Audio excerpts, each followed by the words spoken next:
Hello everyone. आज के video lecture में हम देखेंगे ह्यूमन हेल्थ एंड डिसीजेस के मोस्ट इम्पॉर्टेंट क्वेश्चंस। तो इस चैप्टर के लिए सिर्फ 3 मार्क्स हैं एंड विद ऑप्शन 4 मार्क्स के लिए चैप्टर आएगा। वैसे तो ये चैप्टर बहुत ज़्यादा लेंदी है, उस हिसाब से मार्क्स का डिस्ट्रीब्यूशन बहुत ज़्यादा कम किया गया है इसके लिए। फिर भी हम लोग देखेंगे कि इस चैप्टर को हम लोग ईजीली कैसे लर्न कर सके, ठीक है ना। तो सबसे पहले फिर से मैं वही बात बताना चाहूँगी कि आपके हर चैप्टर के एक्सरसाइज में और क्वेश्चन बैंक में जो भी MCQs और 1 सेंटेंस वाले क्वेश्चंस दिए हुए हैं वो सारे के सारे आप कर लीजिए, ठीक है। देन 2 मार्क्स के लिए हमें कौन से क्वेश्चंस आएंगे हम वो देखते हैं। तो फर्स्ट क्वेश्चन में ये बताना चाहूँगी कि enlist any 4 barriers that contribute to innate immunity. तो यहाँ पे सिर्फ आपको उसकी लिस्ट डालनी है, मतलब 4 बैरियर्स क्या है। जैसे कि पहला है epithelial surface, second one is the antimicrobial substances in blood and tissues, then next हम बोल सकते हैं fever, fourth one is the acute phase proteins APPS। तो ऐसे 4 बैरियर्स के नाम आपको लिखने हैं और हर एक के लिए आपको हाफ मार्क मिलेगा। तो मुझे यहाँ पे ये बताना है कि यहाँ पे अगर आप इननेट इम्यूनिटी पूरी तरह से अगर कर लेंगे, क्योंकि एक्वायर्ड इम्यूनिटी जो यहाँ पे दिख रहा है ना, 4 मार्क्स में एक क्वेश्चन दिख रहा है यहाँ पे, explain the various types of acquired immunity. ये जो क्वेश्चन है ना, ये इसके पहले 2016 में आ चुका है, 3 मार्क्स के लिए ये आ चुका है। सो यहाँ पे हम बोल सकते हैं कि अगर एक्वायर्ड इम्यूनिटी आ चुका है तो इननेट इम्यूनिटी आ सकता है। तो आप एक्वायर्ड इम्यूनिटी और इननेट इम्यूनिटी पूरा कर लीजिए। ये 2 पॉइंट आप अगर कर लेते हैं तो इसमें आपके MCQs भी आ जाएंगे, 1 सेंटेंस आंसर्स भी इसमें इंक्लूड हो जाएंगे। तो इस तरह से आप इस चैप्टर को कर सकते हैं। मतलब मुझे ये कहना है कि आपको इस चैप्टर को 3 पार्ट्स में डिवाइड कर लेना चाहिए। जैसे कि इम्यूनिटी का पार्ट 1, देन डिसीज का पार्ट, और देन जो ह्यूमन जो हेल्थ है, जैसे कि एडोलसेंस क्या होता है वगैरह वगैरह, वो अलग से आप कर लीजिए। तो इस तरह से आप 3 हिस्से में अगर डिवाइड कर लेते हो तो इजीली आपका ये चैप्टर हो जाएगा, ठीक है। तो यहाँ पे आपको क्या करना है आपके ध्यान में आ गया है। देन सेकेंड क्वेश्चन है, give any 4 symptoms of ascariasis. Ascariasis के 4 सिम्टम्स आपको यहाँ पे देने हैं, हाफ मार्क हर एक को मिलेगा।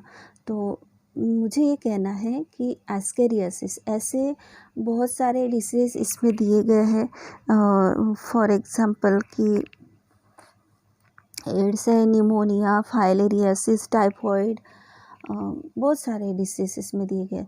तो आप क्या कीजिए, एक चार्ट बनाइए।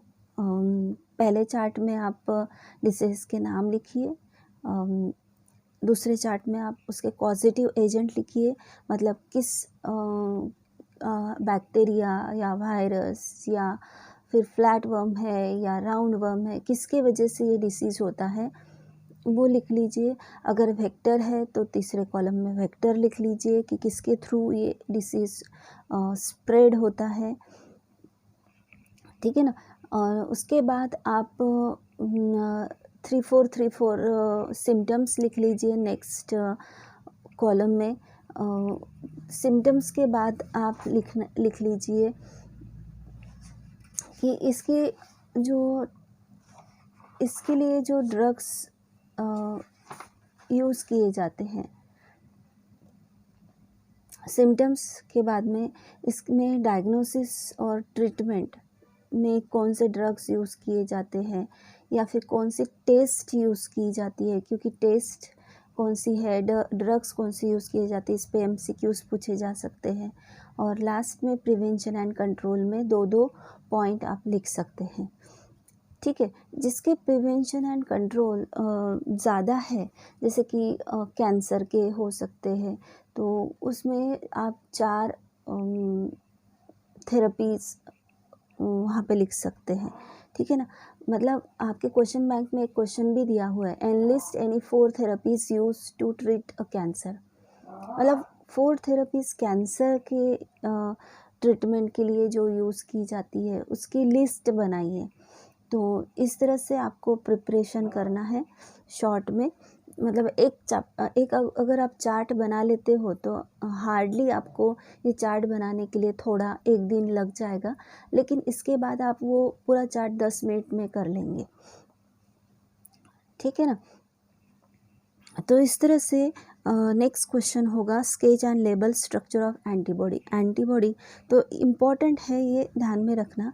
एंटीबॉडी का स्ट्रक्चर आपको ड्रॉ करना है, और उसके लिए आपको हाफ मार्क डायग्राम के लिए और 1.5 मार्क लेबलिंग के लिए। तो लेबलिंग करेक्ट कीजिए इसकी। देन अब देखेंगे हम 3 मार्क्स के लिए कौन से क्वेश्चंस इंपॉर्टेंट है। Explain 3 causes of substances abuse during adolescence. तो इस क्वेश्चन में आपको क्या लिखना है कि जो 3 एब्यूज है, ओपियोइड्स है, कैनाबिनोइड्स है और कोकेन है, इन 3 सब्सटेंस के बारे में आपको लिखना है, ठीक है। एडोलसेंस का एक और क्वेश्चन आपके क्वेश्चन बैंक में है, explain the 3 stages of adolescence, जैसे कि early period, middle period, late period, ये आप उसमें एक्सप्लेन कर सकते हो शॉर्ट में, ठीक है। Then give preventive measures of AIDS. AIDS के प्रिवेंटिव मेजर्स आपको लिखने हैं। इसमें हाफ मार्क आपको हर प्रिवेंटिव मेजर के लिए मिलेगा, ठीक है ना। 3 मार्क्स से यानी हमको 6 पॉइंट्स यहाँ पे लिखने हैं। Then explain mode of transmission of HIV। तो HIV का जो मोड ऑफ ट्रांसमिशन है उसको एक्सप्लेन करना है, और 1 मार्क हर पॉइंट को मिलेगा, ठीक है। तो यहाँ पे 4 मार्क के लिए हम लोग क्वेश्चंस देखेंगे। Explain the various types of acquired immunity. Acquired immunity के टाइप्स आपको यहाँ पे लिखने हैं और एक्सप्लेन भी करने हैं। तो मैंने अभी शुरुआत में बताया था कि एक्वायर्ड इम्यूनिटी 2016 में आ चुका है, तो हो सकता है कि इन्नेट इम्यूनिटी आएंगी, तो आपको ये दोनों इम्यूनिटी करके रखनी है। Then explain any 4 therapies used in treatment of cancer.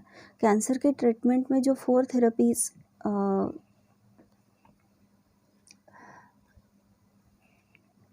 लिखनी है आपको, तो 1 मार्क हर थेरेपी के लिए मिलेगा। Then explain clinical manifestation of AIDS. तो क्लिनिकल मैनिफेस्टेशन लिखना है आपको एड्स का, जैसे कि initial infection, then asymptomatic carrier state, AIDS related complex, और AIDS is the HIV infection कैसा होता है कि इट इज़ अपॉर्चुनिस्टिक इन्फेक्शन कैसे होते हैं, लाइक न्यूमोनिया, ट्यूबरक्लोसिस, ये सब होता है। तो ये सब आपको उसमें लिखना है। तो ओवरऑल आपको क्या दिखाई दे रहा है यहाँ पे देखिए, एड्स और कैंसर पे ज़्यादा क्वेश्चन पूछे गए हैं। तो आप इन 2 चीज़ों को इन 2 डिसीज़ को बहुत अच्छी तरीके से करके रख लीजिए। और बाकी की जो डिसीज़ है, मैंने जैसे बताया कि चार्ट बना के 2-2, 3-3 पॉइंट्स उसके ध्यान में रख लीजिए। लेकिन ये जो 2 डिसीज़ है, एड्स के बारे में कुछ भी पूछ सकते हैं और कैंसर के बारे में कुछ भी पूछ सकते हैं। तो इस तरह से ओवरऑल आपको ये चैप्टर करना है, ठीक है। ओके।